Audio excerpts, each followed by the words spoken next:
So my name is Appleson. I'm the CEO of Hark. We're basically a cloud platform that allows our users to monitor, store, and analyze any type of sensor data in real time. So originally, we actually started out in life sciences. We went in with a little box, took out chart recorders that were monitoring temperature for stability storage systems, so basically big fridges with drugs in them. And if things went wrong in those fridges, then they would lose all the drugs, and it would cost the pharmaceutical companies millions of pounds. And effectively, what we realized is we built a platform that you can pretty much attach any sensor to this, whether it's analog, so temperature, humidity, CO2. But then we thought, okay, wouldn't it be cool if we could tell these life sciences companies who have millions of pounds worth of product in these fridges, if their fridge was going to fail before it could fail, right? Can we predict something that may cost them money? So what we realized is that's not just applicable to life sciences, it's also applicable to prop tech in different ways. So what if we could use that information from the energy point of view to point out where people are using way too much energy one day compared to the next day? So we stream all this energy data in real time, whether it's from submeters.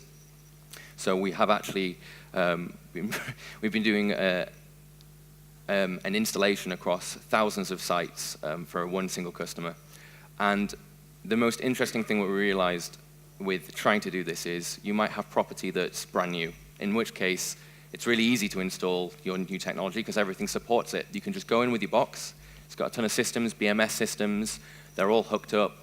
Everything's internet connected. And we can start generating information saying, OK, you are using, in real time, 100 kilowatts of energy. It's your bakery, for instance. If you're like someone like Greg's, you can work out exactly how much your bakery is using in terms of energy. It might be your refrigeration, which uses huge amounts of power. But then we realized quite quickly that if this company is 20 or 30 years old and they've got sites that are extremely,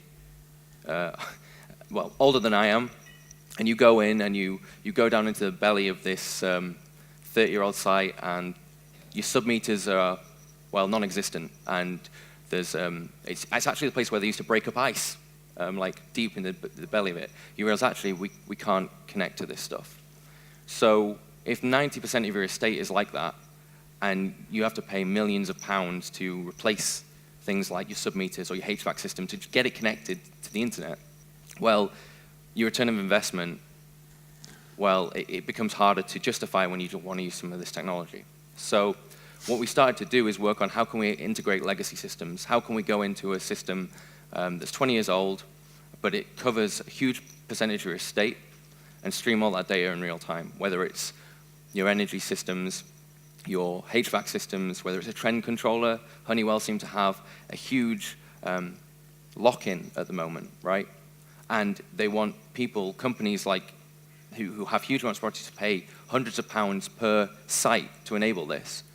And when you've got thousands of sites, if you're one customer, then it becomes a problem. So what we've done is we've designed this platform to basically integrate with legacy systems.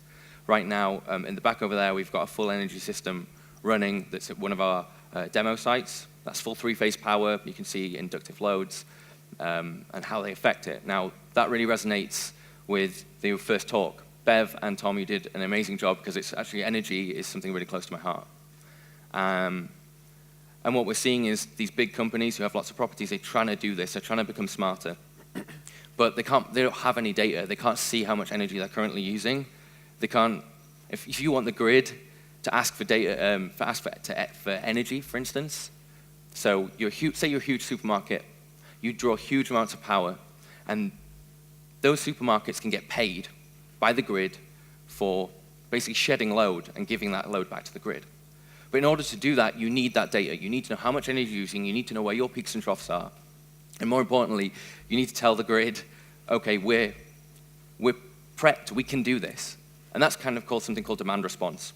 So the grid, within 2 seconds, can say, right, say it's Tesco, shut down this store, all the fridges and freezers for half an hour, put them into deep freeze mode, deep thaw mode, and shed all that load that I'm taking off the grid so I can give it back during peak times. And they get paid for that, and actually it's quite cost effective for these companies to do that because even though it might not be green to do it, running something like a diesel generator, flipping over to a diesel generator for that demand response period, these companies can actually make quite a bit of money by just running their diesel generator for an hour, shedding that load off the grid during something like a football match when everyone puts their kettle on, and move. And our technology, the Hark platform, is designed to basically show you that information, predict things that may happen when things go wrong, specifically for energy, and kind of bring us into this era of kind of smart technology, smart sensors, smart grids. And that's kind of where we want to go into the control element as we go forward. So I hope I haven't talked too much or babbled too much, but that's basically what we do. We've got some demos over there. There's a team wearing the Hark t-shirts, wearing the brand. Any questions about pharmaceuticals, property, energy, hit us up. We'd love to talk to you.